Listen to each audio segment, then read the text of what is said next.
Trận tái đấu. Vì Hà Nội is girl. Vì những người đồng đội của em. Nói thật là hơi giả tặng. Xin chúc mừng Jin và nhóm Salad đã mang về chiến thắng đầu tiên cho đội của mình. Với danh hiệu là nhóm yếu kém nhất, Salad.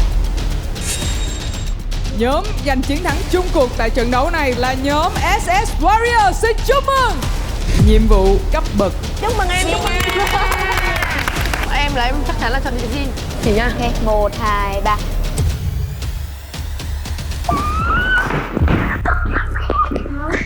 Kiểu bài của chị Xin là nó kiểu rất là dễ đoán ấy, nó kiểu full nhịp đơn ấy. Và ngày hôm nay sẽ là ngày chúng ta lựa chọn vũ công nhảy chính. Vũ công nhảy chính của cấp bậc sơ cấp Virginia.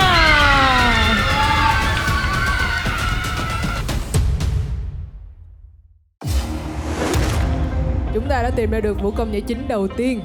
Chúng ta hãy cùng đến với cấp bậc tiếp theo.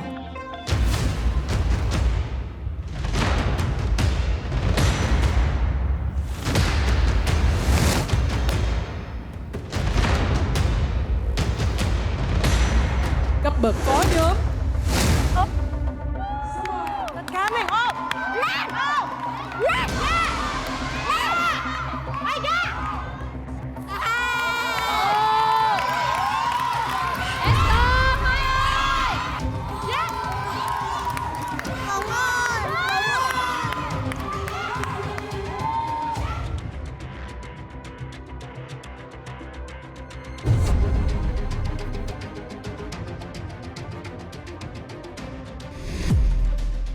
Hôm nay tụi mình sẽ cố gắng hết sức để cướp được cái vị trí vũ công chính.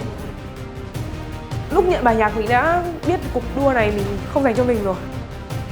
Rất tự tin và mình có thể master được cái bài này.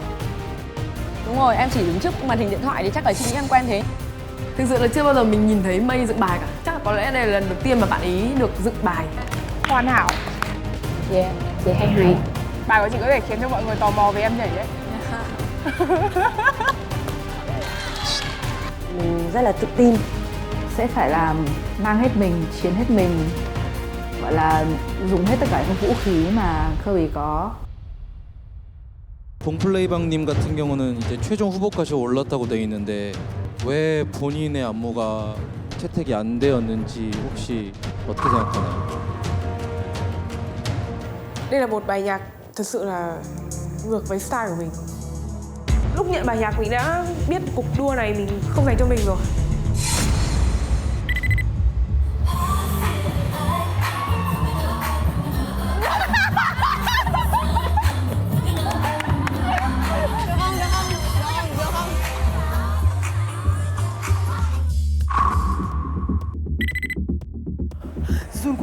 Run quá. Tôi sẽ ngồi đây. Yes sir. Tôi sẽ ngồi đây. Dòng cung. Ok, bây giờ ai nhảy trước nhỉ? Bóng kìa. Nếu như mọi người muốn trải nghiệm một năng lượng mới thì mình thắng. Bởi vì đâu phải cứ nhạc nữ mà nhảy nữ tính không, đúng không? Chị Bống cũng đã từng có những bài nhảy dựng rất là viral trên mạng xã hội. Thế nên là em cũng tò mò không biết lần này chị Bống sẽ mang lại những cái điều gì bất ngờ hơn.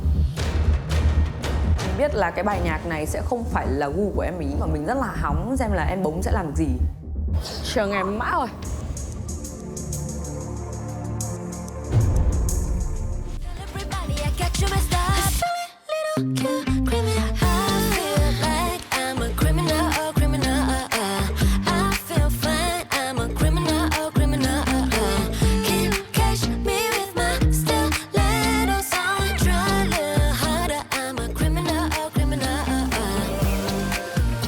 Có thể gây chân đinh nhưng mà thực ra nó cũng không hợp vai bài nhạc lắm. Cảm thấy một sự lạ lẫm ở đây thôi.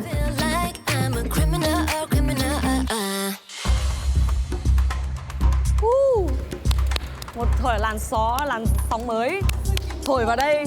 Tôi cảm giác như một backup dancer nam ấy nhở, như một dancer nam luôn. Nhưng mà để em nhảy nữ được. Nhưng mà chị chưa thấy cái nữ nào ở đây cả.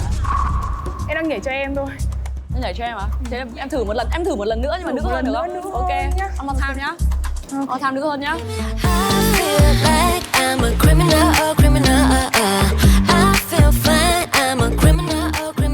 Nó chưa có cái độ nữ tính.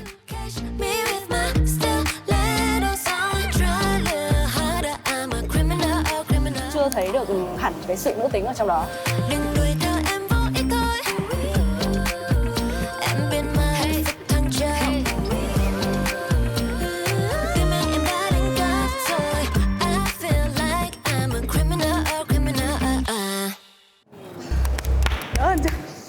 Động tác của em Biên thì nó rất là make sense, nó rất là dễ nhớ.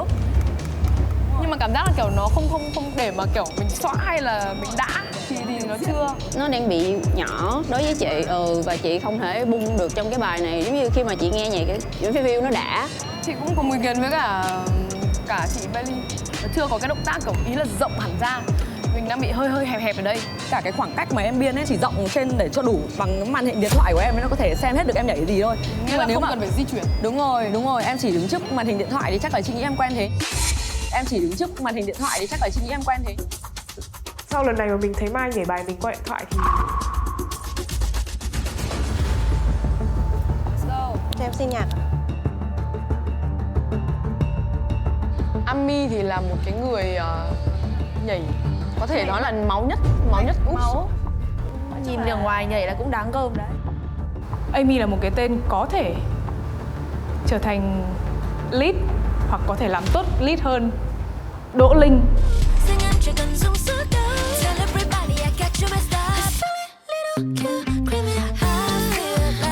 Một điểm cộng rất lớn là rất là flow.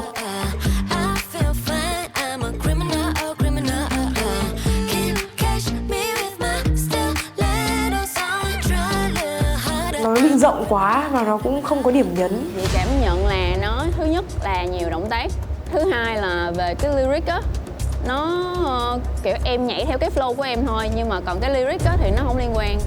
Nghĩa là nó đang nhảy trên cái flow của em. Nhưng mà chị thấy cái flow đấy nó cũng thỉnh thoảng nó cũng hơi gãy nha. Mình muốn đem rõ cái màu của tụi mình nhất, đơn giản và làm mình nhất có thể.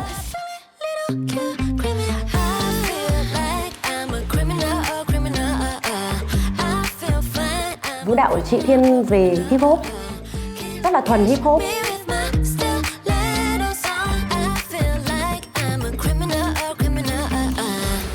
Ok. Cái bài này nó lại hơi kiểu nó vai lại giống kiểu Michael Jackson. Nhưng mà tại vì là giọng nữ hát thì nó cần cái sự nữ tính hơn. Nhưng mà chị nghĩ là nếu như mình có một cái character, một cái nhân vật ở trong đó thì mình sẽ rất là dễ biểu diễn. Nhưng mà nhảy vào đấy thì sẽ phải đội mũ à? Phải mặc hoodie à? Phải mặc hoodie à? Đội mũ à? Thì hoodie, nhưng mà có thể là hoodie corset. Nhưng mà nếu nó đặt trong bài nhạc giống kiểu vai như thế thì nó sẽ rất dễ, nhưng đây là một bài nhạc em thấy chị khác sai hoàn toàn so với cái vai bài nhạc. Em rất quan trọng về âm nhạc luôn ấy. Có thể là do nó mạnh mẽ quá nên mọi người không có feel được. Mình cảm giác là mọi người vẫn muốn theo cái màu nữ tính thật sự hơn. Thực sự là chưa bao giờ mình nhìn thấy Mây dựng bài cả. Chắc là có lẽ đây là lần đầu tiên mà bạn ý được dựng bài.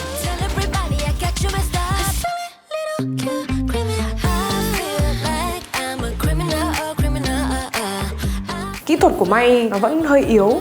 Xét về vũ đạo cho dancer nhảy thì nó không phù hợp cho lắm.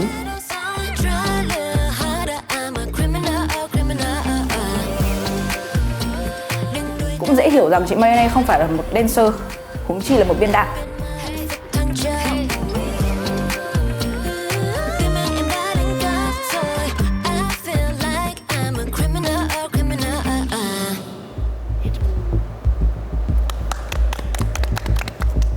Nếu mà là mình thì mình sẽ không chọn bài này. Em làm nó sẽ có nhẹ và mạnh nhưng em làm chưa ra. Vâng.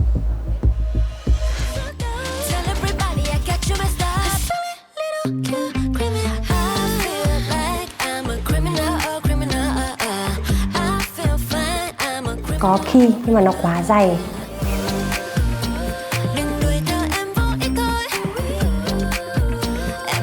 Cách bạn ấy nhảy làm mình không muốn nhảy cái bài như thế.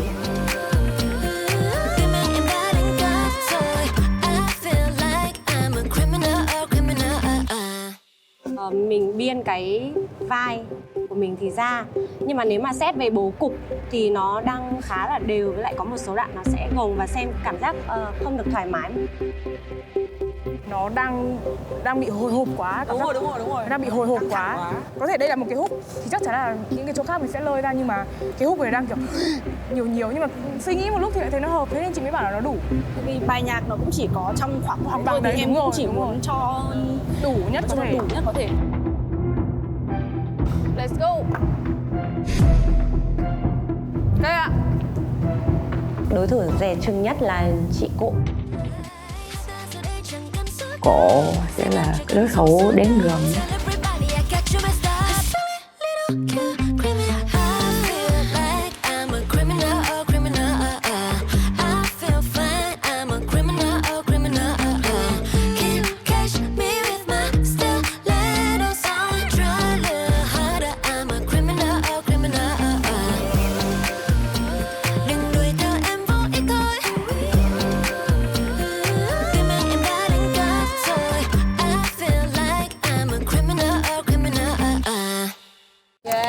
Hoàn hảo.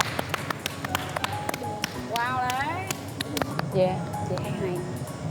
Bài của chị có thể khiến cho mọi người tò mò về em nhảy đấy. Cũng là một bài khiến mọi người tò mò. Trừ bài của Bailey ra thì tất cả bài đều rất nữ tính và đây là một sự khó khăn trong việc lựa chọn của mình.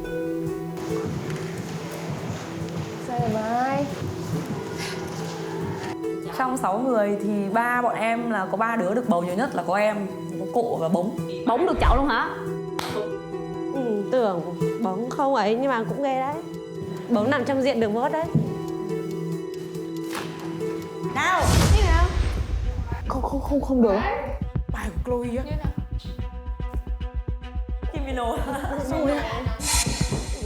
Hà Nội ít hơn. Mặt này được chọn rồi đúng không? Không chọn, được chọn đi.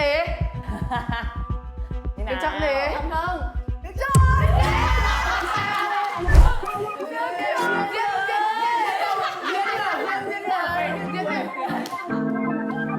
Thôi, con số nghiêng về Cụ và Bống.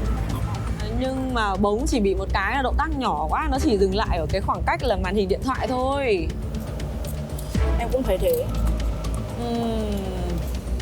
Khó Em đấy, cũng muốn căng nhở. nhảy bài Cộ.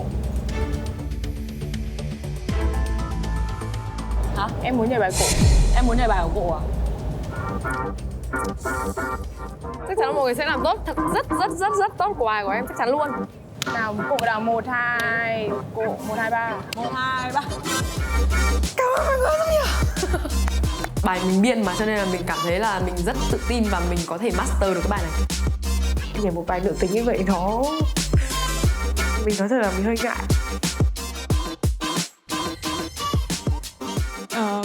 Lý do mà bài biên đạo của em không được chọn bởi vì hơi thiếu tính nữ so với các đối thủ của em.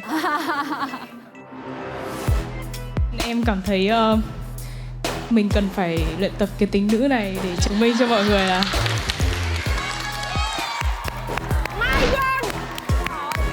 Đây là một câu hỏi.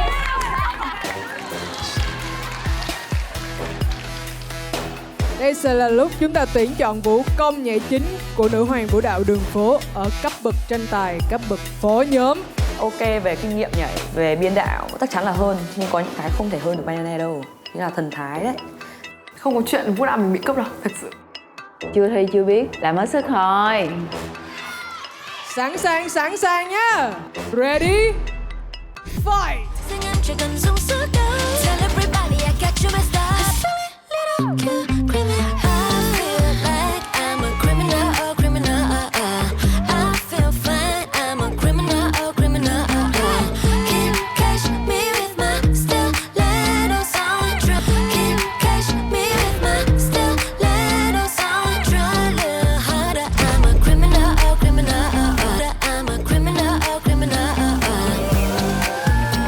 Đừng đuổi theo em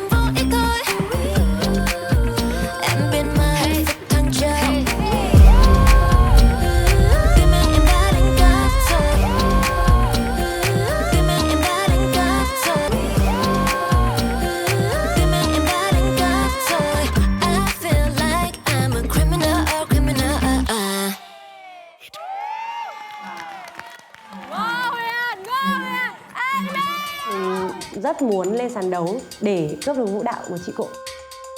Chị, anh Mỹ yên tâm, leader yên tâm, em là đa năng.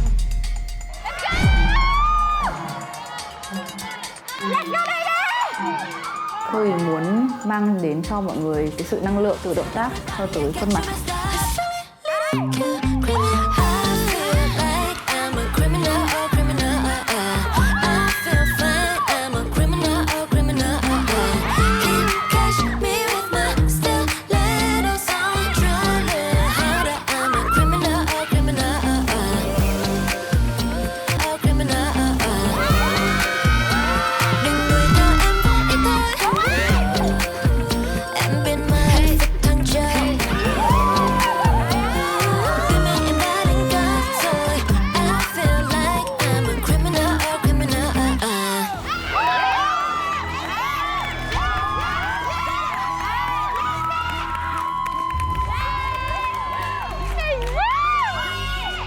이게 회의 잠깐 하실까요? 일단은 이 친구는 무조건 가져가야 될 것 같고.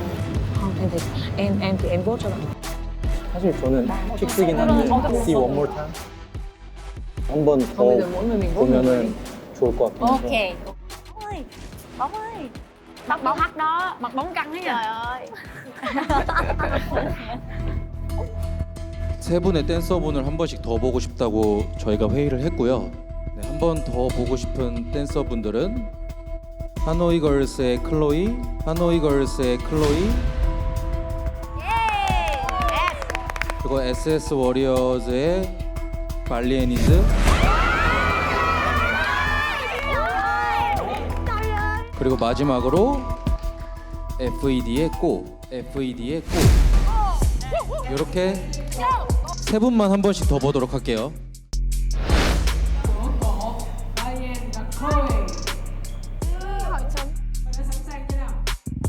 Hay nhất từ trước đến giờ.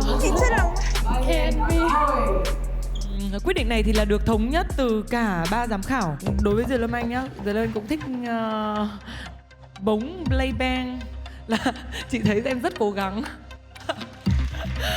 nhưng mà bóng nhảy rất là đẹp nha mọi người. Nhảy rất là đẹp nha. Mình quen cái thể loại của mình nên mình chưa có thể nào mà mình ngay lập tức mình làm quen với cái việc là mình sẽ nhảy nó slay giống như Cộ hay những bạn khác được. Cái này từ từ nhờ. Và bây giờ sẽ là phần thi đấu của Cộ, Balien và Chloe. Let's go chú ơi. Ready? Fight.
Vâng là bạn đó rồi. Thành thứ nhất rồi. 브리더 계급은 어떻게 보면 리더 계급보다 조금 더 압박감이 있는 계급이라고 생각이 들어서 조금 더 신중하게 결정을 했고요. 네, 그래서 발표를 하겠습니다. 저희가 선택한 브리더 계급의 메인 댄서는 축하드립니다. FED의 꼬, FED의 꼬. Chúc mừng Cộ của nhóm FED.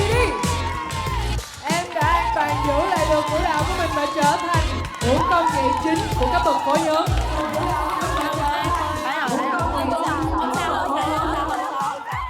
Nó như là một cái nỗi ám ảnh của mình vậy á. Mình cảm giác mình chưa lên sân khấu nữa là mình sẽ nghĩ là mình có thể sẽ quên bài. Thì trong lần đầu mình cũng có cảm giác là mình làm rất tốt, nhưng mà cái lần thứ hai thì nó lại bộc phát cái bên trong mình là trời, không biết làm lần thứ hai thì mình có bị quên không, tại vì mình rất là hay quên mỗi khi mà mình căng thẳng, thì mình cảm thấy hơi buồn. Lần sau em thấy chị hơi quên một xíu đúng không? Vậy hả? Em ý là chị thấy rõ một phút quên thôi, còn lại thì vẫn match với mọi người. 꼬님의 안무가 좋았고 이 안무를 비디오까지 표현을 했을 때 가장 잘 디렉팅을 할 수 있는 사람이 꼬님이라고 생각이 들어서 안무 채택을 했고 그래서 멋있는 비디오 기대하겠습니다.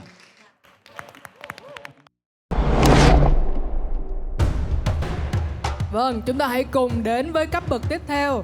Đây là một cấp bậc đông nhất trong tất cả các cấp bậc. Đó chính là cấp bậc trung cấp. Chị sẽ cố gắng trả thù xem không thể nào mà 2 cấp được tích mà mất cả 2 cấp được nữa.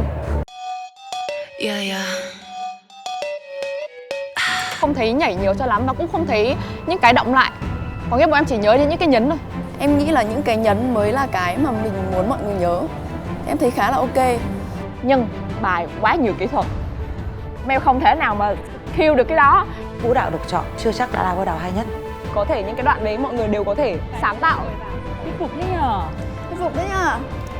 Đây là cơ hội cuối cùng cho team mình. Dù thì cũng được, nhưng mà không được để nó ăn đỡ gần lắm.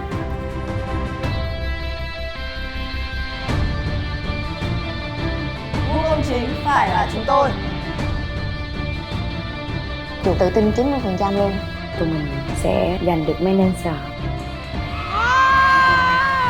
Khó lắm luôn á.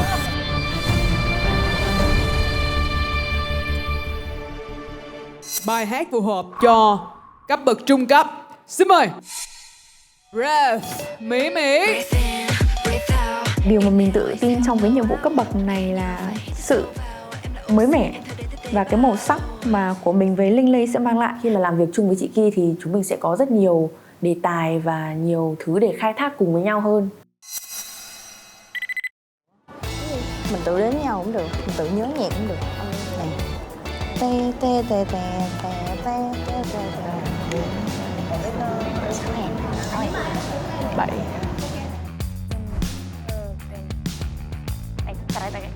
Mỗi lần mình nhầm một lần hay là nhầm một lần đầu xong rồi đó chắc là luôn ha, nhảy luôn. Chiến.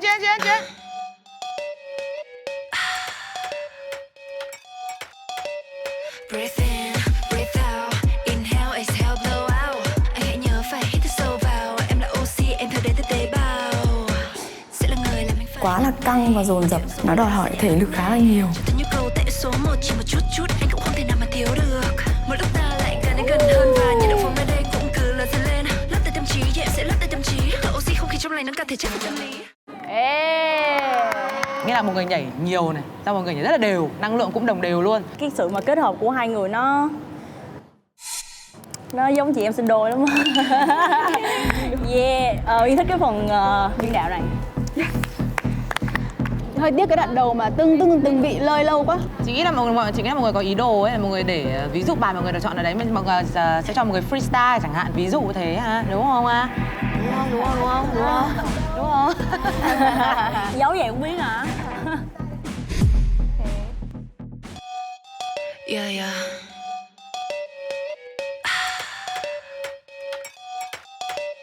Breathe in, breathe out, inhale, exhale, blow out. Anh hãy nhớ phải hít thở sâu vào. Em là oxy, em theo đến từ tế bào.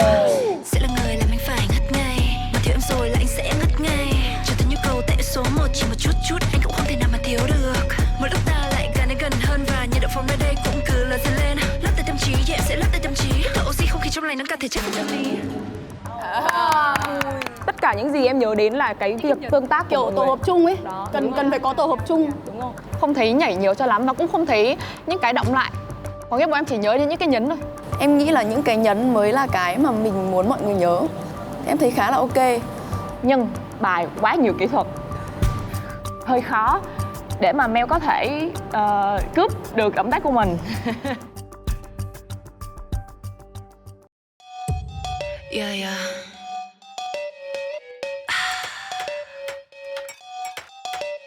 Breathe in, breathe out. Inhale, exhale, blow out. Anh hãy nhớ phải hít thật sâu vào. Em là Nó hơi dồn sức liên tục quá. sẽ là người làm anh phải ngất ngây. Mà thiếu em rồi là anh sẽ ngất ngay. Cho tới nhu cầu tại số 1 chỉ một chút chút anh cũng không thể nào mà thiếu được. Một lúc ta lại càng đến gần hơn. Nó mất cái tính ngữ. Lấp đầy tâm trí, yeah, sẽ lấp đầy tâm trí. Thở oxy không khí trong lành nâng cao thể chất và tâm lý. Phải cần một xíu nào đó sexy một xíu, nữ tính một xíu, gợi cảm một xíu. Yeah, yeah.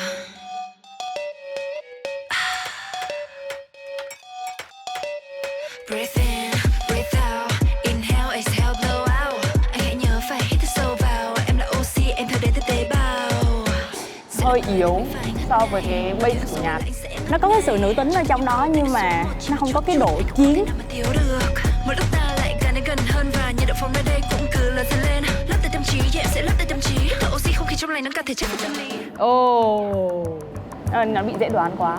Bọn em mới dừng ở mức dựng động tác vào nhạc ấy, chứ nó không có gì liên quan đến phần lời của người. Em mong chờ nó nhiều hơn thì nó lại bị đi xuống. Yeah, yeah.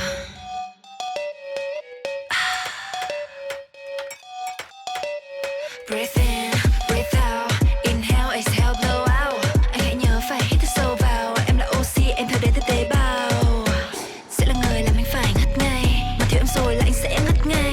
Cho tới nhu cầu tại số 1 chỉ một chút chút anh cũng không thể nào mà thiếu được. Một lúc ta lại càng đến gần hơn và nhiệt độ phòng nơi đây cũng cứ lớn dần lên. Lấp đầy tâm trí, yeah, sẽ lấp đầy tâm trí. Thở oxy không khí trong lành nâng cao thể chất và tâm lý.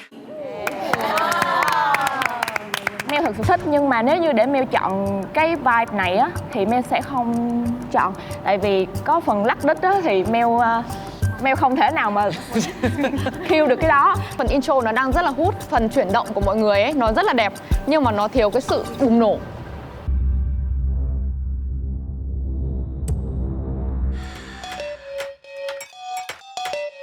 Breathe in, breathe out. Inhale, exhale, blow out. Anh hãy nhớ phải hít thật sâu vào. Em là oxy, em theo đến từ Quá nhiều cái tiểu tiết. oxy, em theo đến từ tế bào.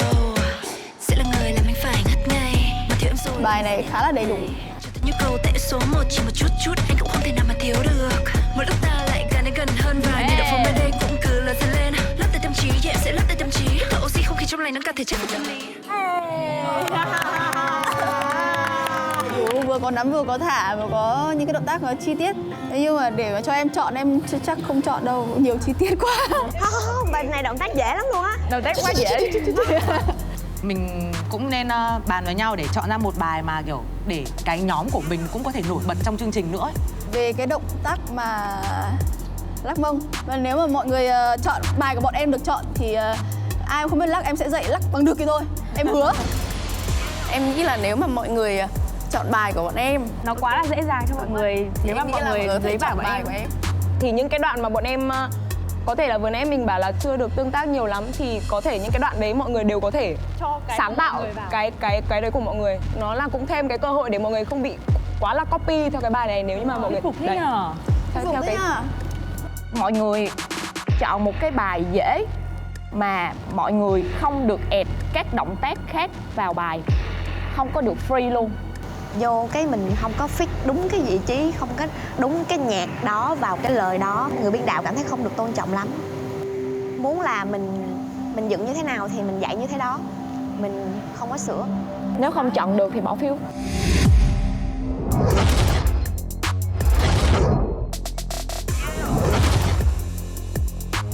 Salad 1 phiếu. Soulfire 1 phiếu. Đây có hòa không? Là hòa nhá, hòa 3 nhóm. Salad 2 phiếu. Soulfire 2 phiếu. Thế là hòa. Mình đang hòa. Mình sẽ bầu một lần nữa nhưng lần này chỉ được chọn Soulfire và Salad.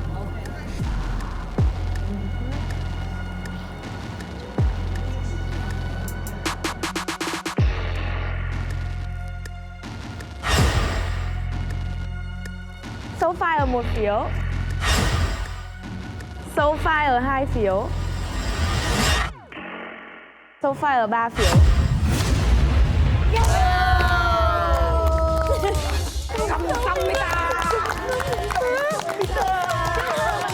Ông quay là máy quay kìa, quay là máy quay.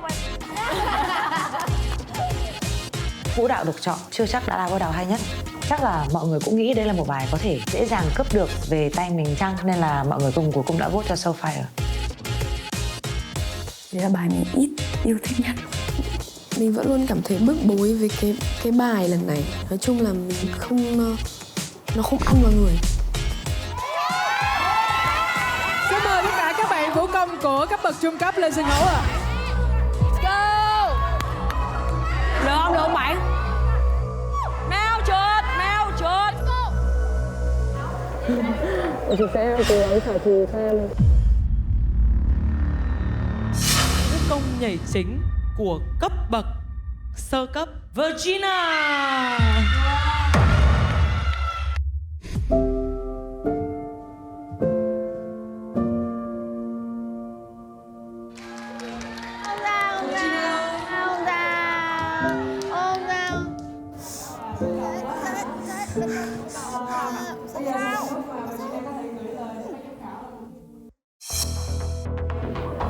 Rồi thì cũng được, nhưng mà không được để nó ăn đẩy dân thắng. Không được, mình phải để.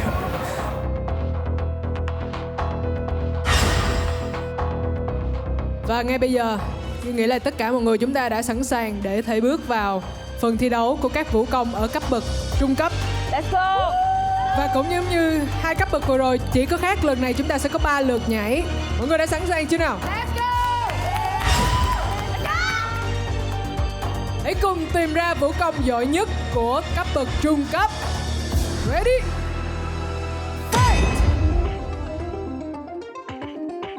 Bọn mình đã mất 9 tiếng cho bài dựng lần này.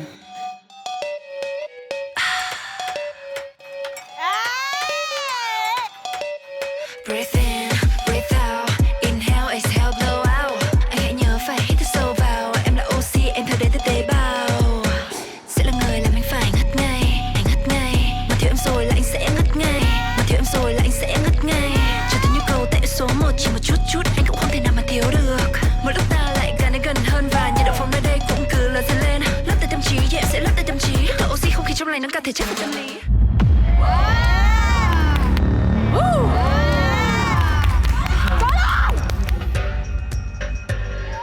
Let's go! Vũ công chính phải là chúng tôi. Sẵn sàng tâm thế chiến hết mình phải giành được vị trí manager. Yeah, yeah.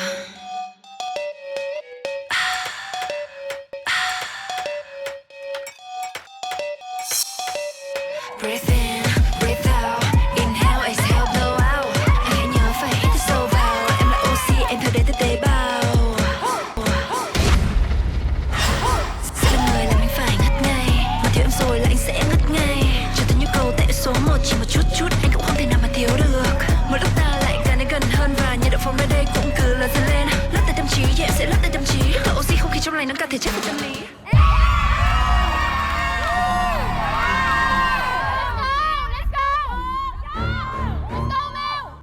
Tụi mình sẽ giành được manager của bài biên đạo người khác. Chủ tự tin 90%. Yeah, yeah.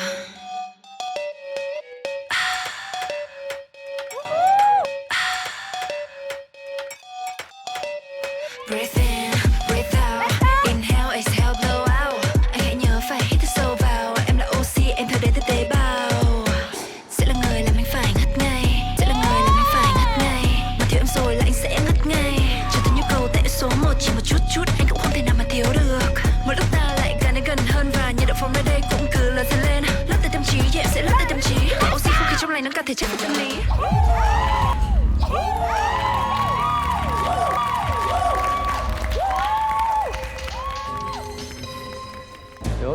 여기가 제일 어려운데. 너무 어려운데. 아.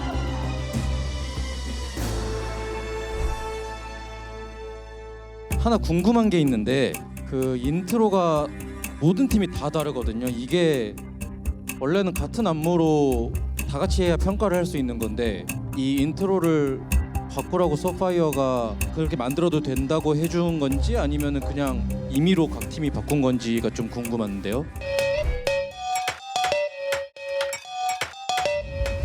Về phần intro ấy, đã chốt với mọi người Tĩnh 1 lần 8 đầu intro.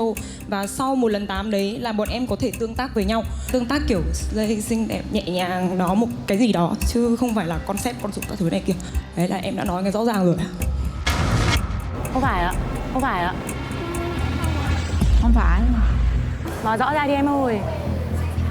Mọi người không hiểu. Trước khi tách thì hỏi chốt một cái là cái đoạn đầu là thống nhất tất cả vùng freestyle đúng không? Dạ vâng. Tất cả đoạn đầu sẽ là freestyle đúng không? Chứ không có theo Intro.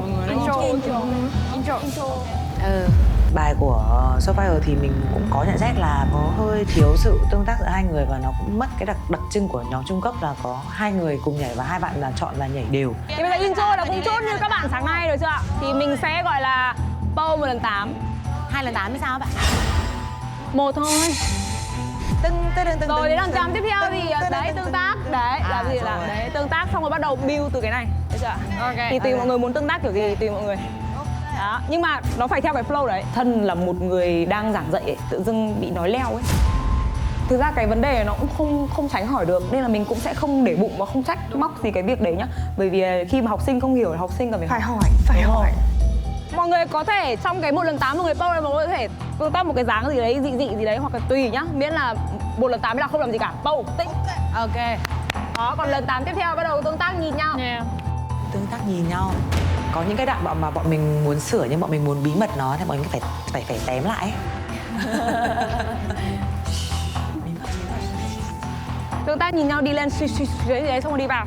Kiểu xinh gái. Cho cái bài vốn dĩ có của em nó đi lên như ban đầu.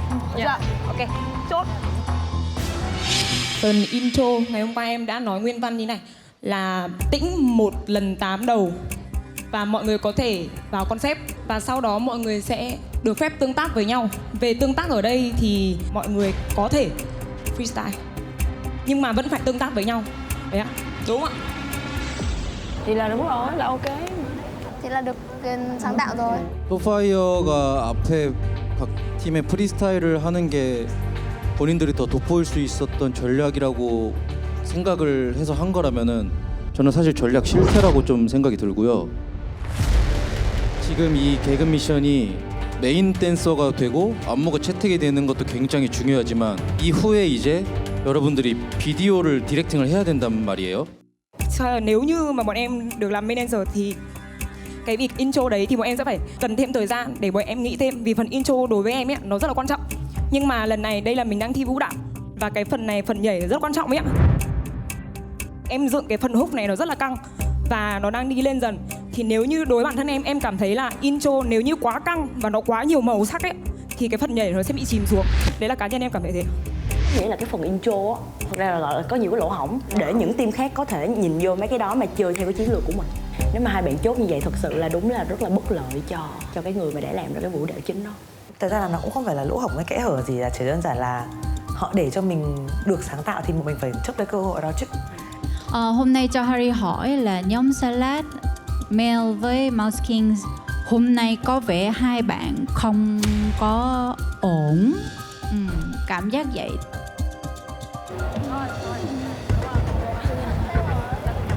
Salad vẫn chưa đến à?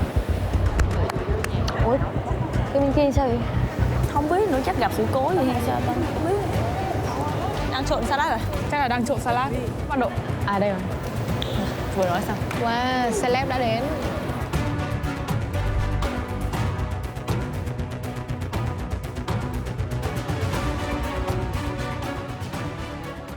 Em thích chuột đấu thì chuột đấu ghê.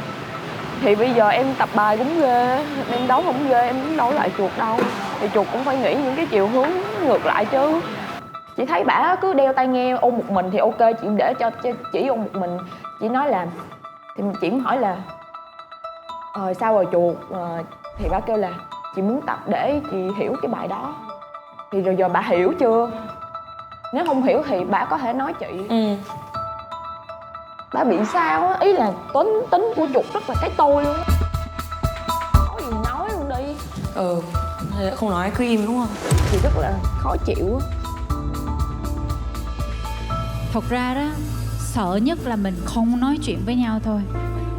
Cái đó mới là sợ, không biết chừng nào bùng nổ đó. Nhưng mà một khi mình nói ra, tuy lúc đó thì mình có gây hoặc là mình mất lòng một chút xíu, nhưng mà cái đó lại là làm cho thành viên của mình nó hiểu về với nhau nó rất là nhiều. Cho nên nhóm Salad hôm nay có thể là 5 thành viên hiểu với nhau và có thể là thương với nhau, và sau này thì sẽ chắc chắn là làm việc tốt hơn. Đó là cái điều Harry cảm thấy là tốt.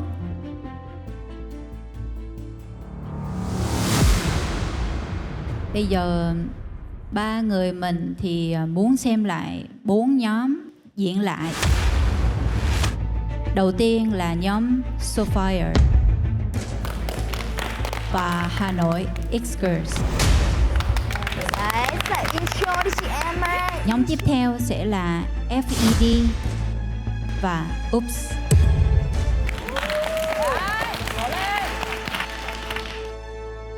Bọn mình tin là bọn mình có thể cướp được vũ đạo này.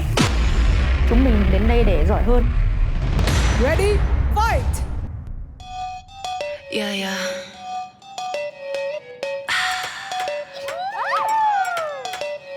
Breathe in, breathe out.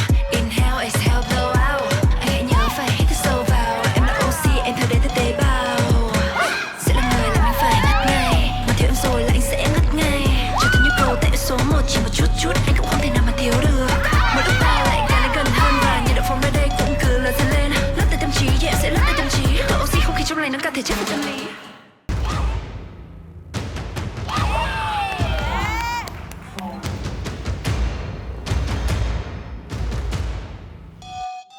Yeah, yeah.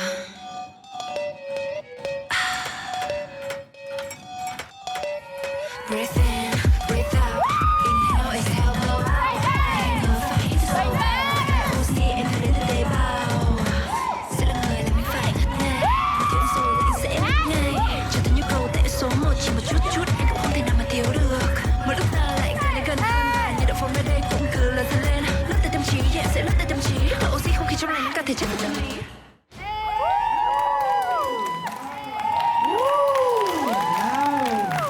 Cái sự tương tác ở đây không có nghĩa là chỉ là tương tác về ánh mắt không, mà nó còn phải là vũ hình kết hợp với nhau lúc mà mình nhảy. Bài của chúng mình kiểu rất dễ để nhảy, nhưng để xử lý bài của chúng mình một cách hoàn chỉnh nhất từ đầu đến cuối thì nó là một bài rất là khó, rất là challenge. Mình biết đấy là sẽ là con dao hai lưỡi về việc chúng mình thử thách cả bản thân mình ấy, nhưng mà chúng mình không đến đây để chơi. Dù là phần trình diễn lại một lần nữa thì 4 nhóm cũng đều làm rất tốt và rất là máu lửa. Và bây giờ sẽ là lúc mà ban giám khảo một lần nữa bàn bạc và đưa ra quyết định chính thức của mình. 세 팀을? 저 근데 제 개인적인 생각으로는 왼쪽 빨간 팀을 보는 게 긴장감이 더 있을 것 같긴 해요. 그나마 잘하기도 했고 제 개인적인 생각으로는. Vì ba nhóm này làm lại một lần. Ban giám khảo có vẻ là đã có câu trả lời của mình. Xin mời giám khảo Harry Won. Không, chưa luôn. Yeah. Quá mệt mỏi nha. Lần này thật sự rất mệt mỏi nha. Mình sẽ tổ chức thêm một lần nữa nha các bạn nha. Rồi sẵn sàng không ạ? Ok. Đầu tiên là nhóm Sophia, Manso 2, Linley. Tiếp theo là Linh PC và Lu, FED. Hà Nội X-Girls, Ki và Ke.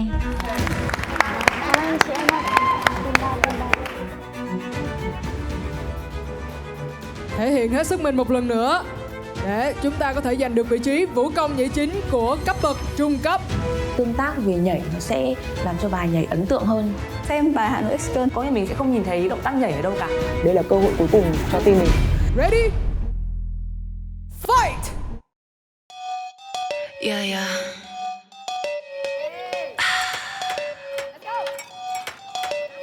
Breathe in, breathe out. Inhale, exhale, blow out. Anh hãy nhớ phải hít thật sâu vào. Em là oxy, em theo đến từ tế bào. Sẽ là người làm anh phải ngất ngay. Mà thiếu em rồi là anh sẽ ngất ngay. Trở thành nhu cầu tại số 1 chỉ một chút. Anh cũng không thể nào mà thiếu được. Một lúc ta lại càng đến gần hơn. Và nhiệt độ phòng nơi đây cũng cứ lớn dần lên. Lấp tới tâm trí, yeah, em sẽ lấp tới tâm trí. Và oxy không khí trong lành nó cả thể chất chân lý.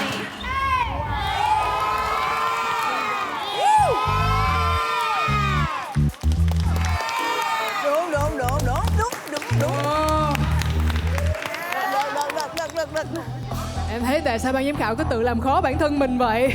Nhưng mà Gil có thấy là khó không? Quá khó à. Khó luôn. Chúng mình rất là hài lòng với phần trình diễn bọn mình. Không có cách nào khác. Đúng rồi, không còn cách nào hết. Thật ra là cái quyết định lần này là quá khó dành cho ba người chúng tôi. Vũ công nhảy chính của bậc trung cấp mà chúng tôi đã chọn là Bài của mình hợp vai nhất trong số bài tất cả mọi người. Dù thì cũng được nhưng mà không được để nó ăn đẫy hơn hả? Ki và Ke. Nhóm Hanoi X-Girl. Ki và Ke. Nhóm Hanoi X-Girl.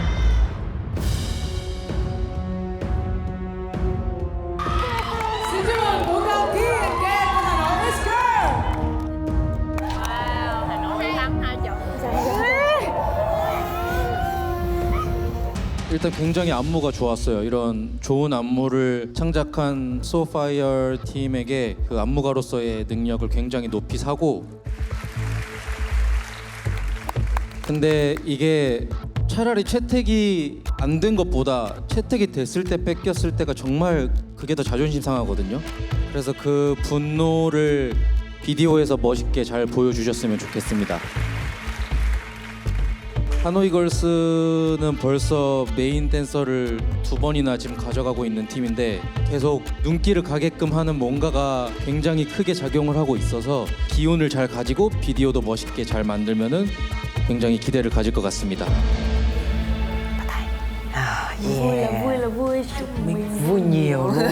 Tại vì vũ đạo nhóm mình không có bài nào được chọn cả nên là bọn mình cũng có hơi chạnh lòng một xíu, nhưng mà thì bọn mình sẽ làm hết sức để mình cướp được 2 bài, cố gắng để cùng nhau tạo nên 2 bài thật là hoàn chỉnh. Mình nhất định phải đánh bại tất cả và trở thành vũ công nhảy chính. Vũ công nhảy chính. Mặc dù đây là vũ đạo của chị Xin, nhưng mà em sẽ cướp được nó từ tay chị. Của cấp bậc trưởng nhóm. Vũ công chính trong cấp bậc trưởng nhóm chắc chắn phải là mình. Vì mình tự tin là mình có thể chiến thắng bằng khả năng. Chuẩn bị đủ tinh thần để cướp được vũ đạo của chị Xin. Mà chúng tôi chọn là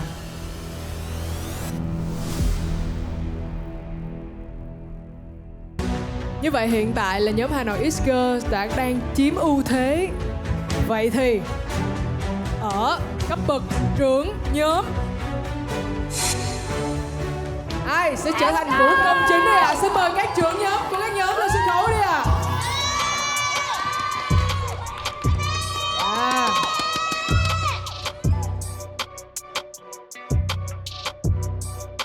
신님 유일하게 샐러드 멤버 중에 안무가 채택이 됐는데 지금 어떤 각오로 임하고 있는지. 지금 샐러드 팀이 제가 봤을 땐 굉장한 위기라고 생각하거든요. Em nhất định phải giành lấy chiến thắng này về cho đội. Trời ơi là trời, nổi da gà luôn giờ. Mình nhất định phải đánh bại tất cả và trở thành vũ công nhảy chính. Vậy thì còn chờ gì nữa?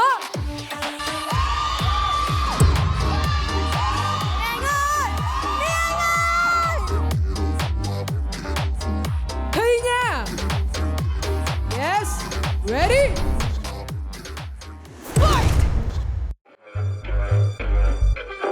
Anh trong cơn fever, sao tay quá nóng. Anh trong cơn fever, sao tay quá nóng. Bởi vì đường cong của em mà lúc em lướt qua khiến tâm trí anh cuốn xa. Bởi vì đường cong của em mà khiến anh nhấn ga mà chẳng thiết tìm lối ra. Anh trong cơn fever, sao tay quá nóng. Anh trong cơn fever, sao tay quá nóng. Fever, sao tay quá nóng. Bởi vì đường cong của em mà lúc em lướt qua khiến tâm trí anh cuốn xa. Bởi vì đường cong của em mà khiến anh nhấn ga mà chẳng thiết tìm lối ra.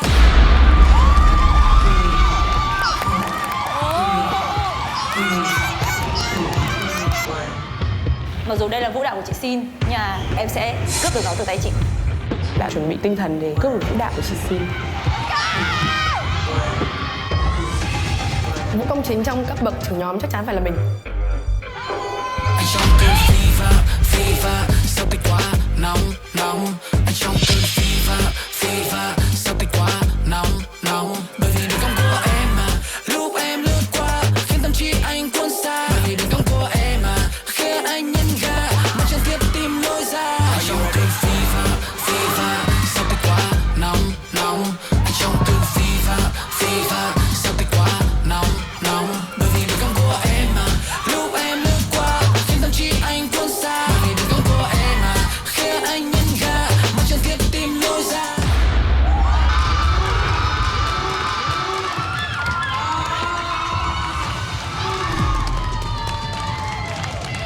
궁금한 게 신님은 이제 본인 안무시잖아요. 뭔가 계속 좀 컨디션이 안 좋은지 너무 좀 자신감이 없어 보이기도 하고 혹시 지금 컨디션이 좀 많이 안 좋은가요?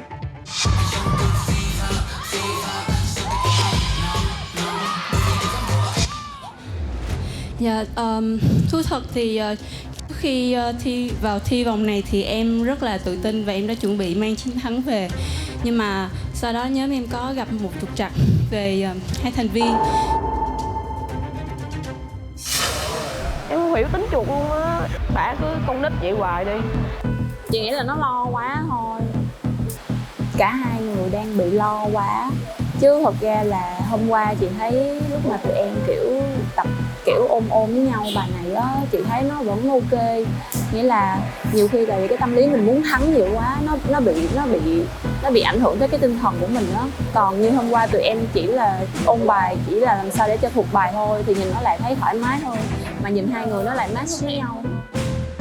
Thì em phải đi em đi nói chuyện và động viên Mel và Måneskin để tiếp tục vào thi. Nên là tinh thần của em có hơi bị ảnh hưởng một chút xíu. Nhưng mà em nghĩ là em đã làm tốt hết sức của mình.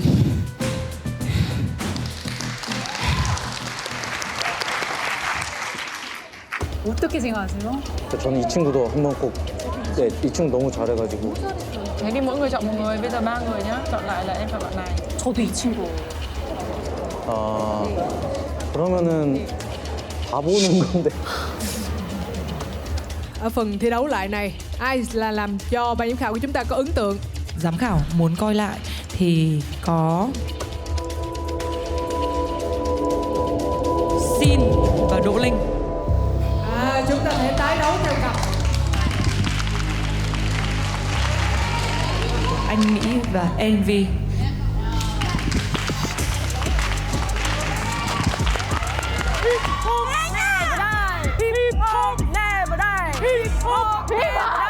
Nào, hãy giành phần thắng lại cho nhóm của mình nào. Sẵn sàng nhá.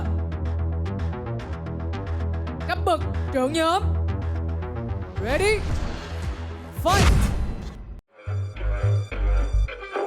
Anh trong cơn fever, sao tay quá nóng. Anh trong cơn fever, sao tay quá nóng.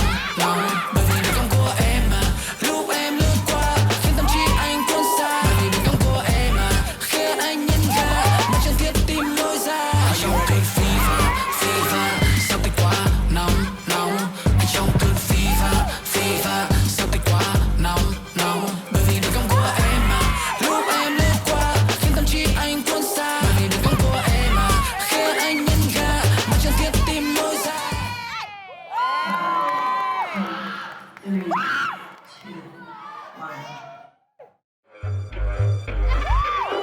Anh trong cơn fever, sao tay quá nóng.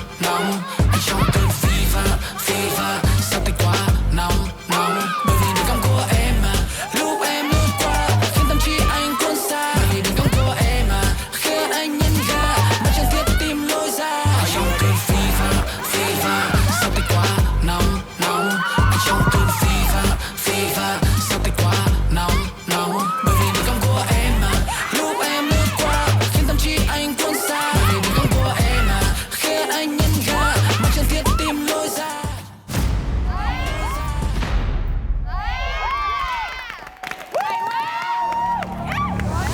Và đến lúc mà chúng ta sẽ lắng nghe sự quyết định đến từ ban giám khảo. Cái khúc khó nhất thì bao giờ cũng là Diệp Lâm Anh cơ.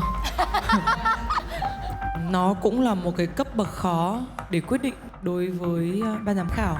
Biên đạo thì là của Shin. Nhưng mà để nhìn chung, vì sao mà lại tách cặp ra để thi đấu như thế thì để giám khảo có thể nhìn thấy rõ nhất. Và quyết định của ban giám khảo đó chính là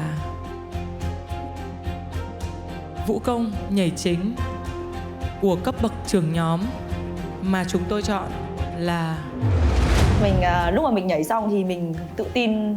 Mình nghĩ là mình phải tự tin đến 99,9% là mình sẽ được chọn. Mình nghĩ là nếu mà không phải là mình thì có thể sẽ là Envy. Bởi vì mình tự tin là mình có thể chiến thắng bằng khả năng. Vì bài mình đã không được chọn rồi á, nên mình hy vọng là mình sẽ được nhảy bài của những người kiểu biết cách làm bài kiểu sao cho nó hay. Dĩ nhiên chị Sinh là biên đạo, chị Sinh sẽ hiểu cái đó. Mình nhất định phải đánh bại tất cả và trở thành vũ công nhảy chính. Chắc chắn là mình đang luyện tập rất kỹ và đã chuẩn bị đủ tinh thần để cướp được vũ đạo của chị Sin.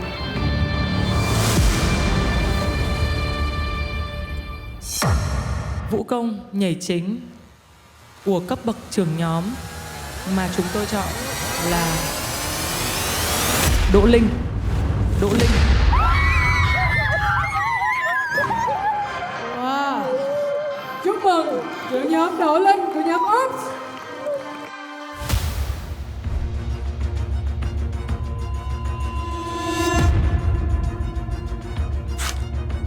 Đỗ Linh.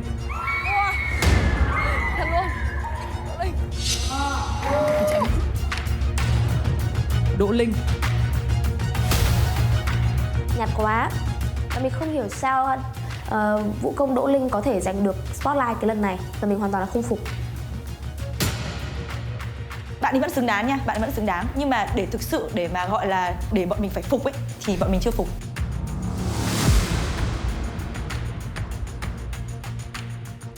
Chúc mừng trưởng nhóm Đỗ Linh của nhóm Út đã trở thành vũ công nhảy chính ở cấp bậc trưởng nhóm và đã mang về cho nhóm của mình thêm 100 điểm cộng cho nhiệm vụ sau. Em không phục ạ.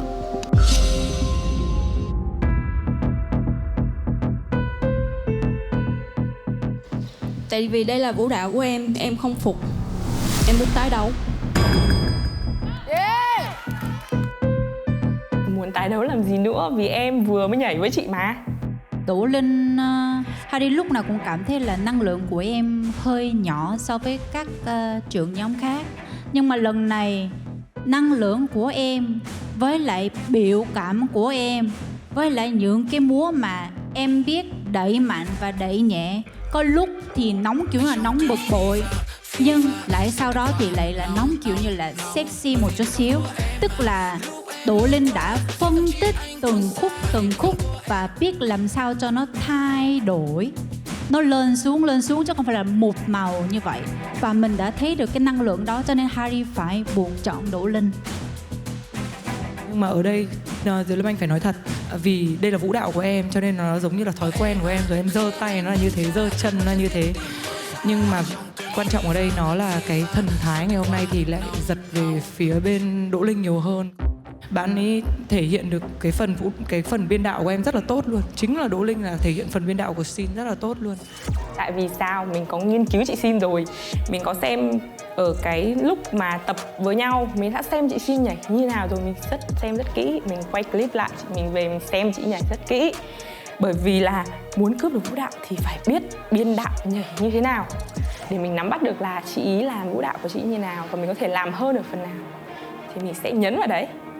아무래도 리더 계급이다 보니까 조금 디테일하게 많이 보려고 좀 노력을 했고, 다른 노래랑은 다르게 노래를 부르신 분의 톤이 굉장히 좀 저음의 톤이었거든요. 그 질감을 도린님께서 좀 잘 살려줬고, 안무도 굉장히 좋았는데 안무에 한 두세 군데 정도 흐름이 바뀌는 좀 포인트가 있었어요. 그래서 이분이 리더로서 디렉팅을 한다면은 잘 이끌어서 비디오를 잘 만들 수 있겠구나라는 판단이 들어서 도린님을 메인 댄서로 선정하게 되었습니다.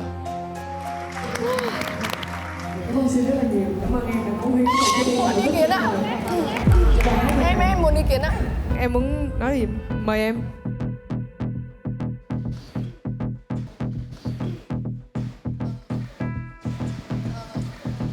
Em thực ra là em chỉ muốn nói lên cái ý kiến của mình để có thể ban giám khảo có thể cân nhắc.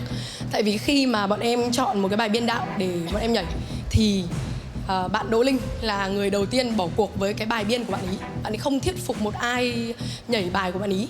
Nên là em muốn ban giám khảo thử nghĩ lại liệu là bạn ý có thật sự đủ khả năng để biên được một cái bài cho leader không ạ? Thực ra bước vào vòng lựa chọn vũ đạo thì em đã cho mình những cái chiến thuật. Em nghĩ là mọi người một vòng đi, mọi người thuyết phục bài của mình đi chứ. Em bỏ cuộc. đấy thì mình phải tỉnh táo. Mình không thể nào mà ngồi đấy ôi buồn quá, không ai chọn mình cả. Mình phải tỉnh táo phải luôn thì mình mới có cơ hội cho mình phải chơi bài chiến lược ngay. Mình sẽ phải nghĩ đến cái phương án tiếp theo mình tự làm cho mình, đó là xem vũ đạo nào mà mình có thể dễ dàng cướp được. Lúc đấy mới xem được 3 bài thôi. Thì đến bài của chị Xin, ok bài này ổn và phù hợp với nhạc và nó cũng không quá khó. Tại vì sao? Mình đã có một khoảng thời gian ngày xưa dance cover rất nhiều rồi, nên việc nhìn động tác của người khác và làm lại thì nó là chuyện đơn giản. Và bây giờ mình chỉ cần thêm một chút cái đặc biệt của mình vào thì là xong. Chiến thắng của mình là chiến thắng thuyết phục.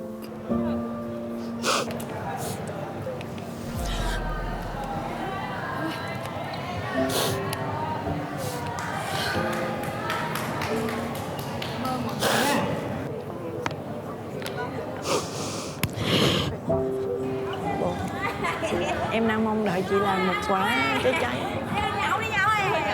Em yêu bài chị rồi đó. Em nhảy tới giờ nãy chị nhìn em nhảy xíu chị nhìn vòng lại clip chị biết liền. Chúc mừng vũ đạo cấp leader sẽ là cái MV. Ôi trời ơi.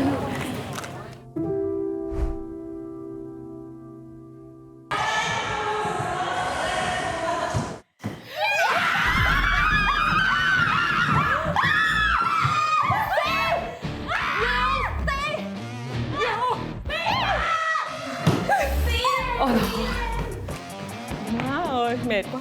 Em tưởng là nhóm của mình sẽ cút khỏi chương trình sau hôm nay. Cũng có nguy cơ lắm, cũng có nguy cơ. Đỗ Linh và những người bạn. Đây là chị nghiên cứu ban giám khảo tí. Sao anh UT đến từ Hàn Quốc. Anh thích những cái vũ đạo mà Hàn Quốc mà nó phải hợp em đấy, hợp em đấy, em điên bài cho chị. Phải nhấn nha. Yêu cả. Em biết có một cái nào mà chị mà anh ấy bảo là chị là bình tĩnh hơn. Tất cả đều bắt sai cái này. Tôi nhìn ra rồi. Đúng.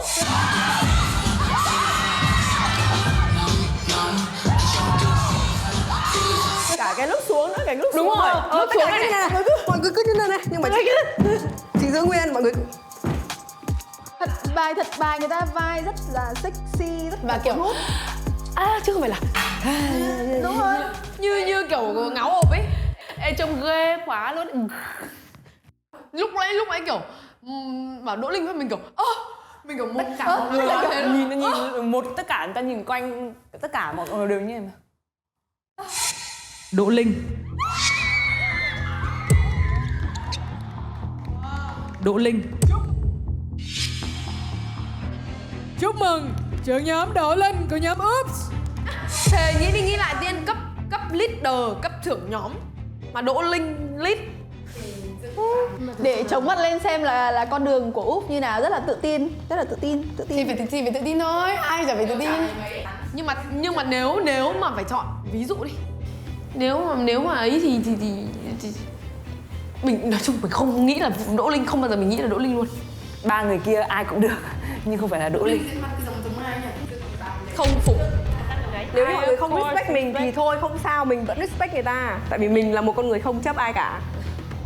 Còn nếu như thực sự có ai đó trong đấy mà kiểu không muốn làm mà nhảy xấu ở trong cái gì đấy thì người đấy sẽ bị chọn là người tệ nhất thôi. Thắng cũng áp lực mà không thắng cũng áp lực ha. Sao nữa? Sao đâu mọi người ơi đừng ghét Úp mà.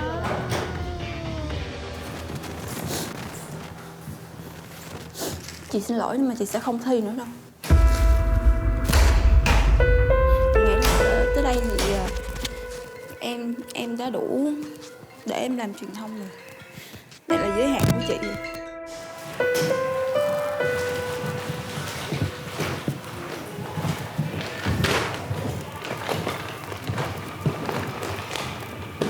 Chị nghỉ luôn rồi. Chị xin lỗi, chị sẽ out.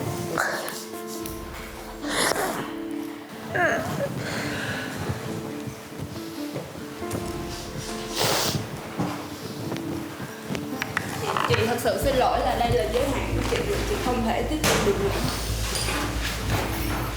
Nói chung là trong cái lúc mà mình tham gia, mặc dù là những cái chèn ép nhưng mà chị nghĩ là mình cũng đã làm tốt hết mức có thể rồi. Với lại mọi người cũng đã rất là cố gắng rồi. mọi người. Chị nói là chị thương mọi người lắm á, chị muốn bỏ ngay từ đầu rồi, nhưng mà chị cố gắng chị ở lại tại vì chị thấy là mọi người rất là muốn thi. Thôi, đi về với mọi người. Đi về cùng nhau thôi.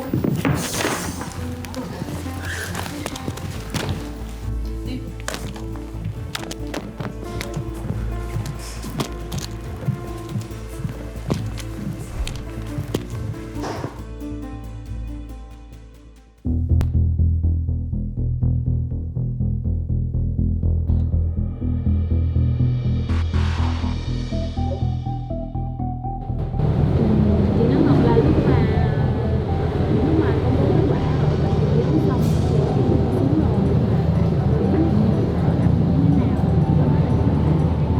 thì nó là ngay cả Chép cũng đã chạy lên nói là làm ơn hãy suy xét lại tại vì giao cho một nhóm như vậy điều hành một cái MV mà gọi là sẽ là đại diện cho các vận động nhóm là cái quan trọng.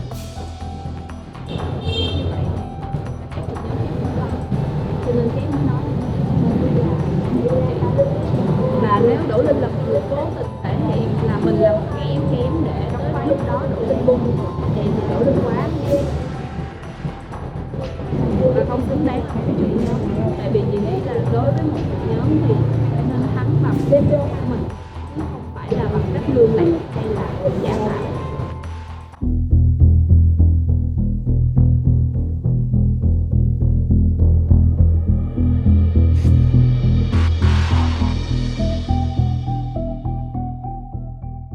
Cái này làm là để vào động tác sau luôn á. Con ruồi bay qua còn hấp dẫn hơn cả bài dựng của chị Đỗ Linh. Chưa bao giờ mình tập một cái buổi tập mà mình buồn ngủ như thế. Ngày hôm nay chúng ta sẽ cùng xem lại tất cả những đoạn video MV nhảy.